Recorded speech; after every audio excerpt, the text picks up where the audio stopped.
Star Cement Time Brick Baking Ramzan মাহতে অতি ভয়ংকৰ ঘটনা সংঘটিত হৈছে ৰফিকুল ইছলামৰ সৈতে দুখন বাহনৰ মাজৰ সংঘৰ্ষণ মৃত্যুমুখত পৰিছে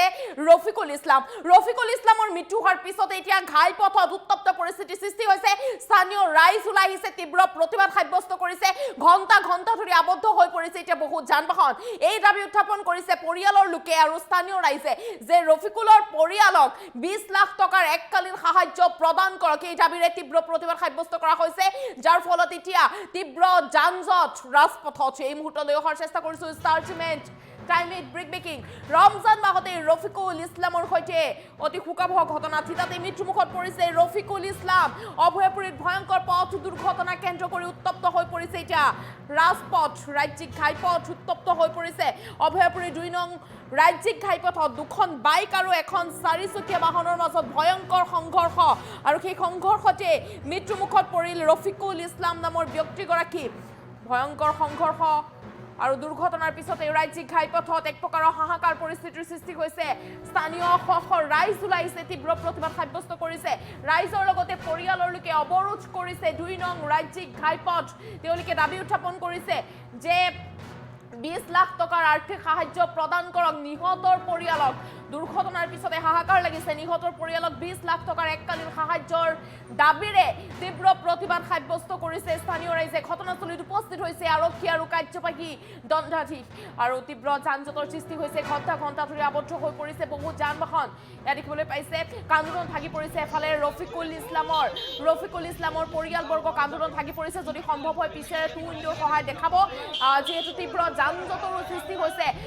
ঘণ্টা ধৰি আবদ্ধ হৈ পৰিছে এতিয়া বহু বাহন আবদ্ধ হৈ পৰিছে এই সকল লোকে যিহেতু প্ৰতিবাদ সাব্যস্ত কৰিছে যাৰ ফলত দীৰ্ঘ সময় ধৰি আবদ্ধ হৈ পৰিছে বহু যান-বাহন ৰমজান মাহতে এই ভয়ংকৰ ঘটনা সংঘটিত হৈছে দুৰ্ঘটনাৰ পিছতে স্থানীয় ৰাইজ আহিছে প্ৰতিবাদ কৰিছে যে নিহতৰ পৰিয়ালক 20 লাখ টকাৰ এককালীন সাহায্য প্ৰদান কৰক এই দাবীৰে এই তীব্ৰ প্ৰতিবাদ সাব্যস্ত কৰা দেখিবলৈ পোৱা গৈছে এই ভয়ংকৰ পথ দুৰ্ঘটনাত ৰফিকুল ইছলাম থিতাতে মৃত্যুমুখত পৰিছে ঘণ্টা ধৰি যান-বাহনবোৰ আবদ্ধ হৈ পৰিছে ৰাষ্ট্ৰীয় ঘাইপথ অৱৰোধ কৰা হৈছে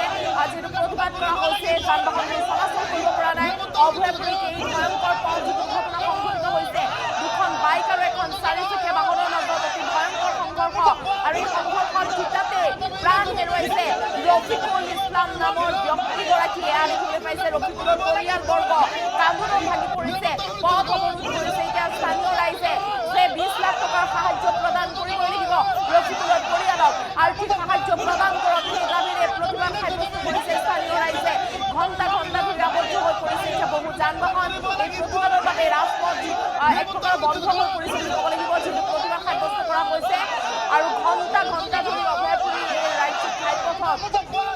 বাহনবোৰ আবদ্ধ হৈ পৰিছে কিন্তু যাব পৰা অৱস্থাটো নাই অভয়পুৰীত যি পথ দুৰ্ঘটনা সংঘটিত হ'ল এই ঘটনাৰ পিছত এই পৰিস্থিতি ক্ৰমাৎ অতি উত্তপ্ত হৈ পৰিছে দুখন বাইক আৰু এখন চাৰিচকীয়া বাহনৰ মাজত অতি ভয়ংকৰ সংঘৰ্ষ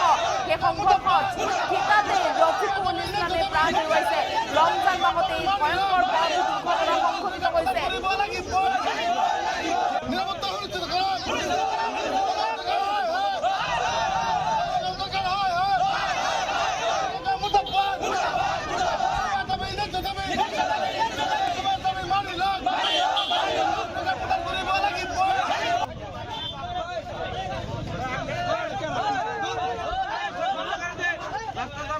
অনুমান 9 বজাত ৰাতিপুৱা ইয়াতে গৈ থকা অৱস্থাত এজন আৰোহী বাইক আৰোহীক চাৰিচকীয়া বাহনে খুন্দাই নিহত কৰে ইতিমধ্যে যাৰ বাবে স্থানীয় ৰাইজে ইয়াতে গোট খাইছে স্থানীয় ৰাইজে দাবী উত্থাপন কৰিছে যে এই PWDয়ে নিজৰ গাফিলতিৰ বাবে এই অভয়পুৰীটো লিংডিচিং বৰপেটালৈ যোৱা 2 নং ৰাজ্যিক ঘাইপথত য'ত স্পীডব্ৰেকাৰৰ প্ৰয়োজন আছে তেওঁলোকে তাত স্পীডব্ৰেকাৰ ইতিমধ্যে দিয়া নাই যাৰ পৰিপ্ৰেক্ষিতত এই PWD ডিপাৰ্টমেণ্টৰ গাফিলতিৰ বাবে মাজে মধ্যে বিভিন্ন লোকৰ মৃত্যুবৰণ কৰিবলগীয়া হয় দুৰ্ঘটনা পতিত হয় আজিও অনুৰূপ ধৰণে আমাৰ এই লিংডিচিঙৰ ডানমানত এজন বাইক আৰোহী ইতিমধ্যে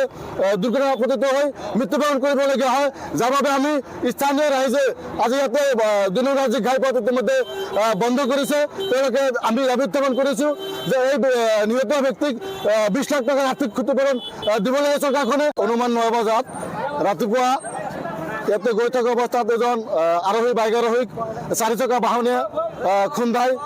নিহত কৰে ইতিমধ্যে, যাৰ বাবে স্থানীয় ৰাইজে ইয়াতে গোট খাইছে। স্থানীয় ৰাইজে দাবী উত্থাপন কৰিছে যে এই PWDয়ে নিজৰ গাফিলতিৰ বাবে এই অভাৰব্ৰিজটো লিংডিচিং বৰপেটালৈ যোৱা 2 নং ৰাজ্যিক ঘাইপথত য'ত স্পীডব্ৰেকাৰৰ প্ৰয়োজন আছে তেওঁলোকে তাত স্পীডব্ৰেকাৰ ইতিমধ্যে দিয়া নাই,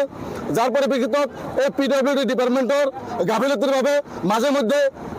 বিভিন্ন লোকৰ মৃত্যুবৰণ কৰিবলগীয়া হয়, দুৰ্ঘটনা পতিত হয়। আজিও অনুৰূপ ধৰণে আমাৰ এই লিংডিচিঙৰ দানমায়ত এজন বাইকাৰ ইতিমধ্যে দুৰ্ঘটনা পতিত হৈ মৃত্যুবৰণ কৰিবলগীয়া হয়, যাৰ বাবে আমি স্থানীয় ৰাইজে আজি ইয়াতে 2 নং ৰাজ্যিক ঘাইপথ ইতিমধ্যে বন্ধ কৰিছে। তেওঁলোকে আমি দাবী উত্থাপন কৰিছোঁ যে এই নিহত ব্যক্তিক 20 লাখ টকাৰ আৰ্থিক ক্ষতিপূৰণ দিব লাগে চৰকাৰখনে। অনুমান 9 বজাত ৰাতিপুৱা ইয়াতে গৈ থকা অৱস্থাত এজন আৰোহী বাইক আৰোহীক চাৰি চকা বাহনে খুন্দাই নিহত কৰে ইতিমধ্যে, যাৰ বাবে স্থানীয় ৰাইজে ইয়াতে গোট খাইছে। স্থানীয় ৰাইজে দাবী উত্থাপন কৰিছে যে এই PWDয়ে নিজৰ